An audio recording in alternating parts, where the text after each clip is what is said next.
A paz do Senhor, meus amados. Então, retornando aí, né? Vamos para essa segunda parte. Não foi possível fazer o vídeo direto, porque o celular apagou, né? A minha câmera aí foi... é, é, deu o pife aí, né? Estragou. Bom, então vamos aí continuando, né? Vamos para continuar nesse onde eu parei aqui, que é o subtópico 3 da lição de número... Opa! Do segundo tópico, tá bom? O tema é a riqueza condenada por Cristo, tá? Quem está chegando agora, né? Foi feito já a primeira parte dessa lição, tá bom? Essa aqui é a lição de número 10, tá? Da revista da CPAD, tá bom? E o tema é Nossa Segurança Vem de Deus, tá? Então, esse subtópico é o 3, a riqueza condenada por Cristo. E aí eu separei essa parte aqui. O primeiro erro está no fato de que ele achava que tudo que sua alma precisava era de bens materiais. Eu até já comentei isso daí, né? Eu separei Lucas 12, 19 é o versículo onde aponta esse erro aí. O comentarista fala de alguns erros, né? Que aquele homem rico, ele de Lucas 12, que ele, na parábola de Jesus, cometeu ali, aquele homem rico cometeu. Bom, e aí eu disse que ia trazer aqui mais um erro que eu vi também que ele cometeu, e é o que eu quero continuar nesse comentário, né? Então eu faço um destaque aqui para essa parte que diz assim: e o terceiro erro era acreditar que poderia viver tempo suficiente para desfrutar de tudo. Então o comentarista aponta ali 3 erros e eu vou apontar mais um, né? Bom, o erro que eu quero apontar aqui é que aquele homem rico, quando ele descobre, tá, que a colheita dele estava ótima, que ele ia ter uma colheita excelente, ele faz o que? Ele decide ajuntar, né? Então, havia uma recomendação que eles deviam, o povo, quando fosse abençoado, ele devia ajudar os mais necessitados. Ele deveria ajudar aqueles que precisavam, tá? Então, o comentarista, ele não faz isso, tá? Ele não segue a recomendação de Eclesiastes 3,13, que recomenda a pessoa viver com, né, a pessoa gozar daquilo que ela adquiriu na terra. Então, quando ele junta, quando a pessoa junta, ela demonstra que não tem confiança nas coisas de Deus. E ela deposita a sua confiança naquilo que ela ganhou, entendeu? Então, por isso, o comentarista, por isso que eu quero trazer esse comentário aqui, que aquele homem rico, ele errou nisso. Ele, ao receber todo aquela colheita, né, abençoada, ele decide juntar, em vez de viver, né, com aquilo, e em vez de ajudar as pessoas também, os necessitados. E a gente vai entender que isso aí não foi bom para ele, né? Até o próprio Senhor, na parábola, vai falar que chegou o um momento ali que a alma dele foi pedida, né? E ele teria que dar conta de tudo, né, diante de Deus, e aquilo que ele juntou ia servir para quê? Servir para nada, né? Bom, continuando então, vamos para o próximo tópico aí, aonde nós temos como título Vivendo a Quietude Espiritual em Deus. Esse é o terceiro tópico, né? Já vamos aqui para a parte final.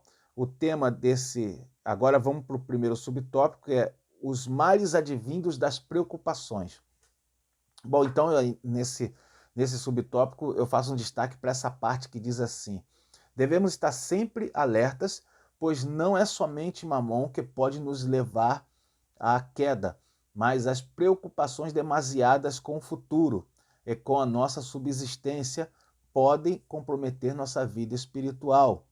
Tá? Então, isso aqui é o seguinte: essas preocupações que é relatado na palavra de Deus ali, né, nesse Sermão do Monte, essas preocupações, elas são assim, elas demonstram a nossa falta de fé.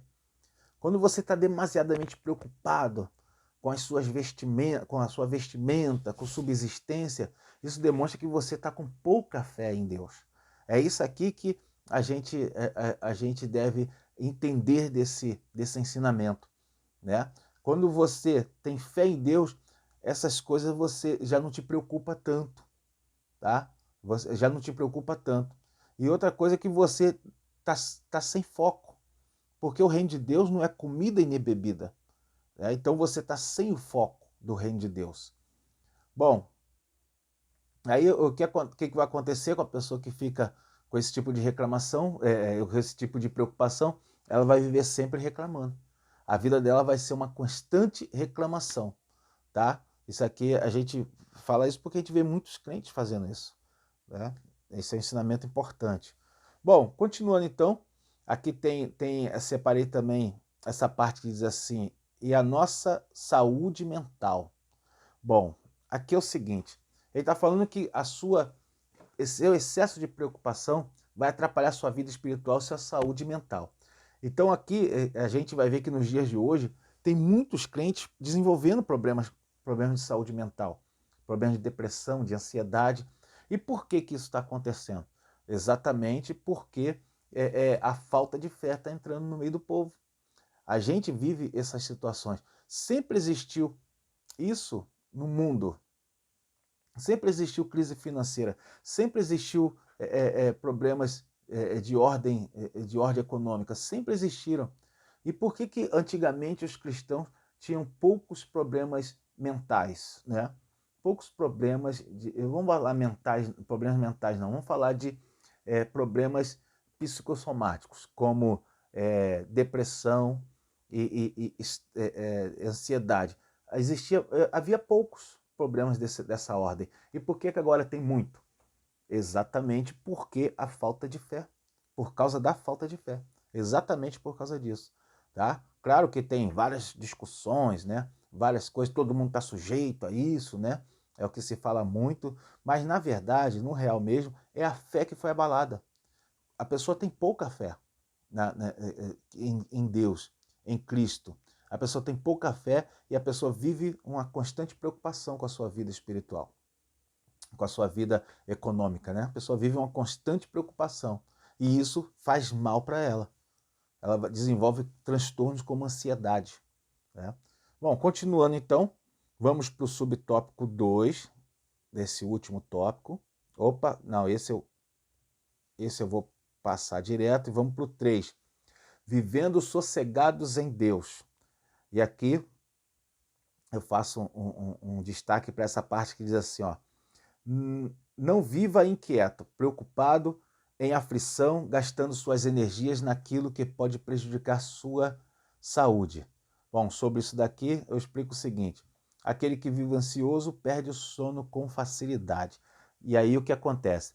O sono é um regulador hormonal, né? Quando você dorme, você regula os hormônios do corpo, isso aí é do seu sistema nervoso, que o seu organismo faz isso, né? É uma inteligência artificial que faz isso no seu organismo. Então você é regulado ali todos os seus hormônios. Então quando a pessoa dorme mal, com ansiedade, preocupado, inquieto, né? Quando acontece isso, a pessoa perde esse regulador hormonal. E o que acontece? A pessoa passa a desenvolver outros problemas. Outros problemas. Tá? Passa a engordar com facilidade, entendeu? Por isso que o sono é um ótimo elemento para a pessoa emagrecer, né? Bom, continuando então, faço um destaque também para essa parte que diz assim, ó. Para viver a quietude, o crente precisa buscar o reino de Deus e sua justiça. Esse aqui é o seguinte, a gente tem que entender o seguinte, eu coloco o texto de Mateus 6,33, e aí eu sublinho a parte que diz assim, ó, todas essas coisas vos serão acrescentadas. O texto de Mateus 6,33, ele é um texto que fala, buscai primeiro o reino de Deus e sua justiça, e todas estas coisas vos serão acrescentadas. Por que eu sublinho essa parte de todas essas coisas? Por que eu faço, sublinho isso? Para poder exatamente destacar um ensinamento que estão fazendo errado hoje. Muita gente fala assim, ó, buscar primeiro o reino de Deus e sua justiça e as demais coisas vão ser acrescentadas. Esse é o erro. Por quê? Quando a gente pensa que as demais coisas vão ser acrescentadas, a gente está interpretando errado. Porque não são as demais coisas que vão ser acrescentadas.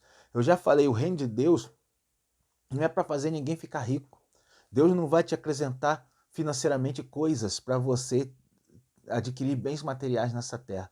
O que Jesus estava falando em Mateus 6 era da subsistência, da comida e da vestimenta. Era isso que Jesus estava falando. Então, quando ele fala buscar primeiro o reino de Deus e sua justiça, é uma conclusão do que ele vinha falando. Aí ele fala assim, todas estas coisas que ele tinha acabado de falar, que era subsistência e vestimenta, todas essas coisas vai ser acrescentada. Então, o compromisso de Deus aqui, e eu faço bem um destaque isso no meu comentário, o compromisso de Deus para conosco é de nos garantir a subsistência, de nos garantir a vestimenta. Esse é o compromisso de Deus para com o seu povo. Agora, quanto a ficar rico e adquirir bens nessa terra, aí é contigo. Aí você luta para isso, né? Você estuda, você aproveita oportunidades, tá? Não deixa que isso te domine, tá? Isso é o ensinamento aqui dessa lição. Amém? Então vamos lá para o próximo aí, quer dizer, para a conclusão, para a gente fechar esse estudo aqui.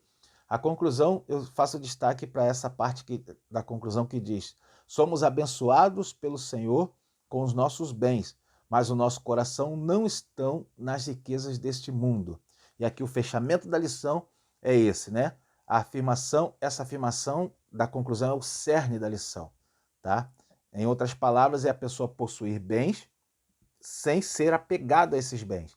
Ter riqueza sem ser dominado pela riqueza. Amém? Então, essa é a conclusão. Você que é professor, eu deixo aquela recomendação de sempre, né? Faça a conclusão da aula com a classe, faça uma revisão dos pontos mais importantes que foram lecionados aqui nessa lição, corrija o questionário, as perguntas com eles, tá? Isso é muito importante. E já anuncia a próxima aula, já passa aí para a próxima aula, o que vai ter na próxima aula, para já despertar o interesse do povo. Amém? Deus abençoe a sua vida, tá? Você que chegou e viu só esse vídeo, dá uma olhada lá no outro também. Não deixe de se inscrever no nosso canal, tá bom? E deixa um like aí nesse vídeo para abençoar aqui também este canal. Amém? Uma excelente aula para você.